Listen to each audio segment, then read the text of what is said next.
Star Wars: The Bad Batch has officially concluded with The Bad Batch Season 3 ending, but one unanswered question may point to a devastating Jedi future for Omega.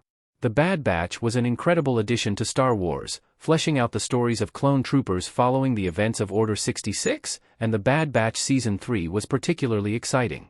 The show's final season followed Project Necromancer and Palpatine's resurrection plan, which involved testing on clones in an attempt to increase their midichlorian count. Fascinatingly, Omega was the only clone whose M count was increased successfully. This would make Omega the first clone with the Force in Star Wars movies and TV shows. However, Season 3 didn't confirm whether Omega could use the Force. Although there was a plotline in which Asajj Ventress returned to test Omega's Force sensitivity and seemed to be hiding the fact that she indeed had abilities, the show ended without circling back on that loose end. Now, based on the show's finale, it seems Omega could have a future as a Jedi in Star Wars. However, given what is to come for the Jedi, this could be bad news for Omega. Does Omega have the Force? Omega's increased M count was a true shock in The Bad Batch.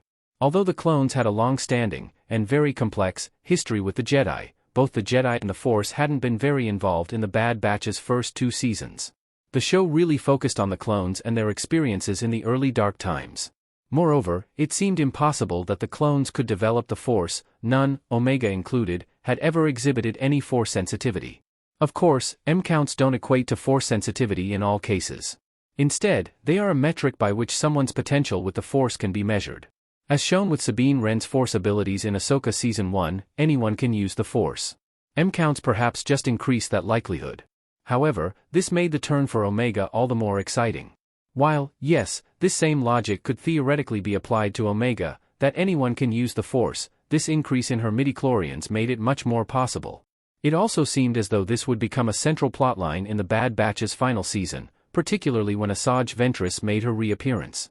Although that was a thrilling cameo, though, it was relatively brief, and Ventress never confirmed that Omega had the Force. She seemed highly suspicious when she told Clone Force 99 that she found no signs that Omega had the Force, but that alone isn't proof. All the more confusing, The Bad Batch then seemed to step off that plot somewhat. Instead, the show's final episode transitioned to a focus on the Force-sensitive children who were kidnapped by the Empire for Project Necromancer experiments. Despite expectations being high that this plotline would be addressed before The Bad Batch's finale, the final episode left the question unanswered.